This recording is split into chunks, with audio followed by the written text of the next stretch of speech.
मित्रांनो, microbiology in Marathi या चॅनलमध्ये आपले स्वागत आहे. या व्हिडिओमध्ये आपण पाहणार आहोत एक्सप्रेशन ऑफ प्रोटीन, म्हणजे प्रोटीनचं एक्सप्रेशन वगैरे कसं होतं, तसंच त्याचं जे काही पोस्ट ट्रान्झिशनल जे काही मॉडिफिकेशन असतील किंवा ॲप्लिकेशन वगैरे असेल आणि कोणत्या टेक्निकद्वारे याचं आयडेंटिफाय वगैरे हे केलं जातं ते आपण ह्या व्हिडिओमध्ये डिस्कस करणार आहोत. तर चला तर मग व्हिडिओ सुरुवात करूयात. आणि हा जो आपण टॉपिक डिस्कस करतो आहे त्याच्या ऑलरेडी ज्या नोट्स आहेत ते टेलिग्राम चॅनलवरती मी टाकलेले आहेत आणि जे काही टेलिग्राम चॅनलची लिंक आहे ती डिस्क्रिप्शनमध्ये मी दिलेली आहे. तर चला तर मग आजचा व्हिडिओ सुरुवात करूयात. तर सर्वात प्रथम हे जे काही प्रोटीन एक्सप्रेशन आहे ते समजून घेऊया. एखादी सेल असेल, तिचं जे काही प्रोसेस वगैरे असेल, जेनेटिक इन्फॉर्मेशन वगैरे असेल, ते कन्वर्ट होतं. जेनेटिक इन्फॉर्मेशन हे DNA टू प्रोटीन. आपल्याला सेंट्रल डेग्मा माहिती आहे की त्याच्यामध्ये जे काही DNAचं कन्व्हर्जन आधी RNAमध्ये होतं, RNAचं कन्व्हर्जन प्रोटीनमध्ये होतं. ट्रान्स्क्रिप्शन आणि ट्रान्सलेशन या दोन प्रोसेसद्वारे जे काही जेनेटिक मटेरियल असेल किंवा जेनेटिक इन्फॉर्मेशन असेल ते DNA टू प्रोटीनचंच कन्व्हर्जन हे केलं जातं. तर प्रोटीन एक्सप्रेशन हेच म्हटलं जातं की जे की सेल वगैरे असेल त्याच्यामध्ये जेनेटिक इन्फॉर्मेशन ही कन्वर्ट केली जाते DNA टू प्रोटीन. तर आता त्याच्या मेन स्टेप्स काय ते पाहूयात. तर 3 मेन स्टेप्स आहेत: ट्रान्स्क्रिप्शन, ट्रान्सलेशन आणि पोस्ट ट्रान्सलेशन मॉडिफिकेशन. तर ट्रान्स्क्रिप्शन प्रोसेसमध्ये DNAचं कन्व्हर्जन RNAमध्ये होतं, स्पेशली मॅसेंजर RNAमध्ये कन्व्हर्जन होतं. त्याच्यानंतर ट्रान्सलेशन प्रोसेस होते, म्हणजे जो की mRNA जो काही प्रोड्यूस झालेला आहे मॅसेंजर RNA त्याचं कन्व्हर्जन केलं जातं पॉलीपेप्टाईड चेनमध्ये जे की प्रोटीन असतं. आणि पोस्ट ट्रान्सलेशन मॉडिफिकेशन म्हणजे जे काही प्रोटीन फोल्डिंग असेल, प्रोसेसिंग असेल किंवा त्याचं मॅच्युरेशन असेल किंवा फॉस्फेट ग्रुप ॲड असेल किंवा कार्बोहायड्रेट त्याच्यामध्ये अटॅचमेंट असेल, हे पोस्ट ट्रान्झिशनल मॉडिफिकेशनमध्ये केलं जातं. त्याला PTM म्हटलं जातं. तर ह्या 3 मेन स्टेपने जे काही प्रोटीनचं एक्सप्रेशन हे होत असतं. तर आता आपण ते इन डिटेल पाहूयात. तर पहिलं आहे ट्रान्स्क्रिप्शन. तर पहिल्यांदा काय होतं, त्यात 3 मेन स्टेप्स आहे: इनिशिएशन, इलॉंगेशन आणि टर्मिनेशन. इनिशिएशनमध्ये RNA पॉलिमरेज जो की प्रोमोटर रिजनला बाइंड होतो, इथून इनिशिएशन ही प्रोसेस चालू होते. आणि ज्या वेळेस RNA पॉलिमरेज हा जे काही प्रोमोटर असेल किंवा DNAला बाइंड झाला प्रोमोटर रिजनला, तो त्याच्यानंतर इलॉंगेट होतो, RNA सिंथेसाइज हे फॉर्म होतं. त्याच्यानंतर टर्मिनेशन होतं, म्हणजे जे काही RNAचं कन्वर्ट होतं किंवा रिलीज फॉर्मचा RNA मॅसेंजर RNA आपल्याला भेटतो. तर हे झालं ट्रान्स्क्रिप्शनची प्रोसेस. त्या ट्रान्सलेशनमध्ये पण 3 मेन आहे: इनिशिएशन, इलॉंगेशन आणि टर्मिनेशन. सेम आहे, याच्यामध्ये फक्त जे काही एन्झाईम असेल ते डिफरंट आहे. तर मागच्या याच्यामध्ये आपण पाहिलं की जो की RNA पॉलिमरेज म्हणजे RNAला सिंथेसाइज करण्याचा जो काही एलिमेंट आहे तो आपण पाहिला. तर याच्यामध्ये ज्यावेळेस mRNAचं कन्व्हर्जन प्रोटीनमध्ये होणार असतं त्यावेळेस रायबोझोम हा एन्झाईम तिथे आधी बाइंड होतो mRNAला. ही इनिशिएशन स्टेप आहे. तर पहिल्यांदी mRNAला रायबोझोम बाइंड होणार, बाइंड झाल्यानंतरचं इलॉंगेशन होतं, म्हणजे त्याच्यात अमायनो ॲसिड असेंबल वगैरे केले जातं.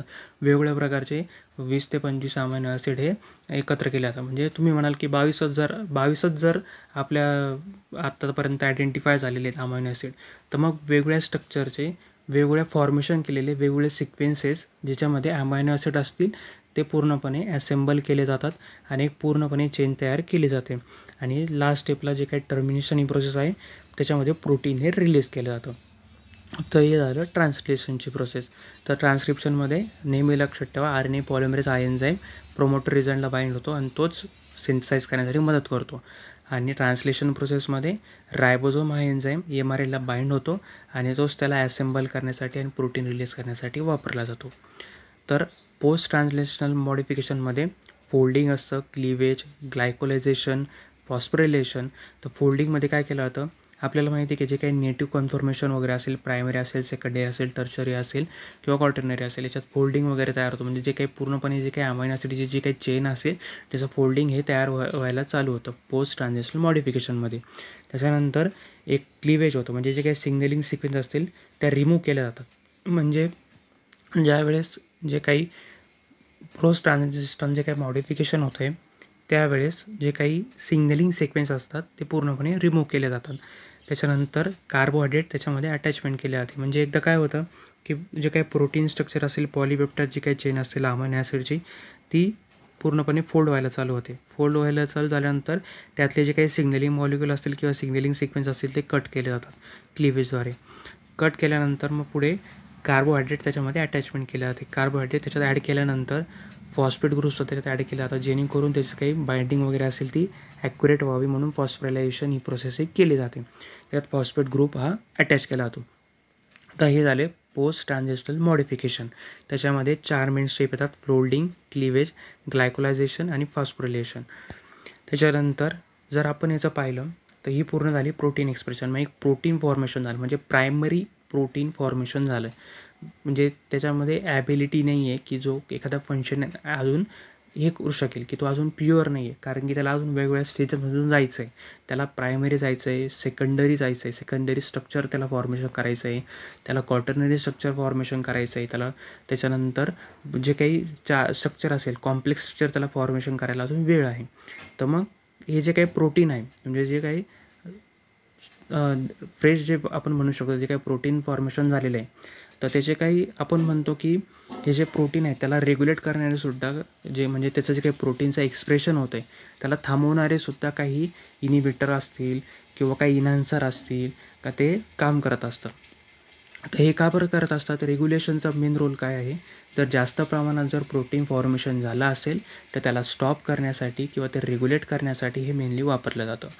आणि जे काही जे काही फॉल्टी जीन वगैरे किंवा फॉल्टी प्रोटीन जर प्रोडक्शन होत असेल तर त्यासाठी सुद्धा जे काही रेग्युलेशन हे वगैरे केलं जातं. तर मग ट्रान्स्क्रिप्शन रेग्युलेशनमध्ये इन्हान्सर हा वापरला जातो. प्रोमोटर जे काही आहे आपण पाहिले, प्रोमोटर रिजनला बाइंड होतो आहे RNA पॉलिमरेज, तो जो काही आहे प्रोमोटर त्याचे चेंजेस वगैरे करून येतो. पोस्ट ट्रान्स्क्रिप्शनल रेग्युलेशनमध्ये जो काही mRNA किंवा siRNA हे जे मॅसेंजर RNAचे जे काही टाईप्स आहेत त्याच्यामध्ये चेंजेस वगैरे येतात.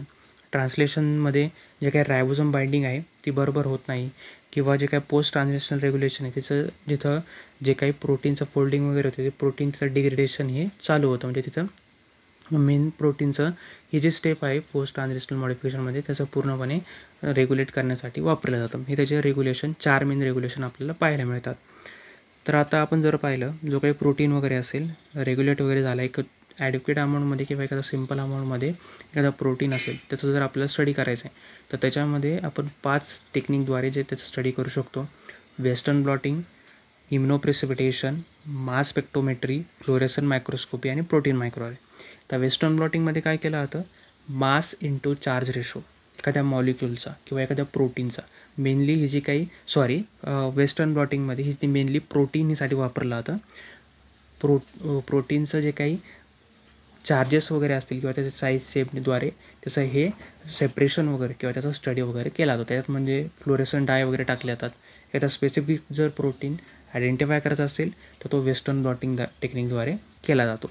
इम्युनोप्रेसिपिटेशन म्हणजे काय? एखाद्या प्रेसिपिटेशन रिॲक्शनद्वारे म्हणजे वेगवेगळ्या अँटीबॉडीजचा वापर करून किंवा अजून काही जे काही कॉम्पोनंट असेल त्याचा वापर करून त्याच्यामध्ये प्रेसिपिटेशन घडून आणून त्याचे एक व्हाईट PPT सारखं तयार होतं. म्हणजे वेगवेगळे इम्युनो वगैरे जे काही मॉलिक्युल असेल त्याचा वापर करून ॲज अ प्रोटीनचा स्टडी वगैरे केला जातो. तर मास स्पेक्ट्रोमेट्री म्हणजे जे काही मास इंटू चार्ज रेशो, म्हणजे जे काही आयनचा जो काही मास इंटू चार्ज रेशो आहे त्याच्याद्वारे त्याचा व्हिज्युअलायझेशन किंवा त्याचं आयडेंटिफिकेशन हे केलं जातं. त्याच्यानंतर फ्लोरेसन मायक्रोस्कोपी म्हणजे काय? जे काही मायक्रोस्कोपी असेल त्याच्यामध्ये फ्लोरेसन्सचा लाईट वापरून म्हणजे त्याच्यावरती लाईट इमिट करून किंवा बंबार्ड करून जे काही त्याचं व्हिज्युअलायझेशन हे केलं जातं त्याचे, आणि त्याचे काही पूर्ण त्याचं स्पेसिमेन असेल किंवा त्याचं एखादं प्रोटीनचं स्ट्रक्चर असेल ते त्याच्यामध्ये फ्लोरेसन मायक्रोस्कोपीमध्ये आपण स्टडी करू शकतो.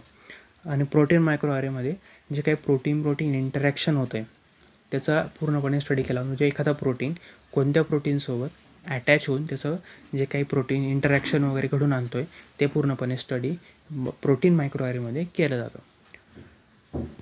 ते झालं त्याचे स्टडी ऑफ प्रोटीन, म्हणजे जे एखादं प्रोटीन जर असेल त्याचं आयडेंटिफिकेशन करण्यासाठी किंवा स्टडी करण्यासाठी आपण वापरू शकतो. तर ॲप्लिकेशनचं बघितलं तर बायोटेक्नॉलॉजीमध्ये प्रोटीन प्रोडक्शन म्हणजे जे काही प्रोटीन प्रोडक्शनसाठी हे आपण करू शकतो. म्हणजे expression of protein he main process आहे, जेणेकरून जे काही एखादं प्रोटीन असेल ते प्रोटीनचं प्रोडक्शन करणं आणि त्याच्यानंतर त्याचे काही युजेस वगैरे असतील फार्मास्युटिकलमध्ये असेल किंवा एखाद्या डिसीज डायग्नोसिस करण्यासाठी असेल किंवा वेगवेगळ्या थेरपीज वगैरे असेल किंवा जे काही प्रोटीनचं फंक्शन वगैरे असेल तर ते करण्यासाठी प्रोटीनचं प्रोडक्शन केलं जातं. तो वेगळ्या आणि काही जे काही ॲज अ डाएट सोर्स वगैरे म्हणून काही प्रोटीनचं वगैरे हे इनटेक वगैरे केला जातो. मग त्याच्यामध्ये सुद्धा जे काही प्रोटीनचं जे काही एक्सप्रेशन ऑफ प्रोटीन केलं जातं आणि नंतर जे काही त्याचं यील्ड वगैरे त्याचं प्रोडक्शन वगैरे घेतलं जातं. तसंच मेडिसिनमध्ये जर आपण पाहिलं की एखादा डिसीज डायग्नोसिस करण्यासाठी स्पेसिफिक प्रोटीनचा वापर केला जातो. एखादी थेरपी असेल त्याच्यामध्ये जीन थेरपीमध्ये मेनली जे काही DNA वगैरे असेल, RNA असेल, जीन वगैरे असेल, प्रोटीन असेल त्याचा वापर हा केला जातो.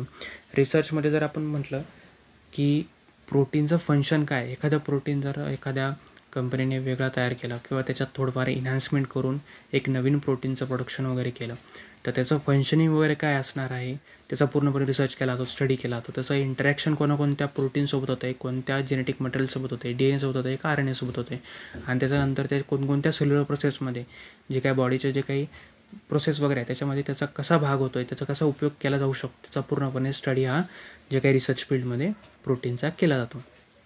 तर या व्हिडिओमध्ये आपण प्रोटीनचा एक्सप्रेशन हे जो टॉपिक आहे तो डिस्कस केला. जर तुम्हाला माझा व्हिडिओ इम्पॉर्टंट वाटला असेल नक्की व्हिडिओ लाईक करा आणि चॅनल सबस्क्राईब करायला विसरू नका. चला भेटूया पुढच्या व्हिडिओमध्ये.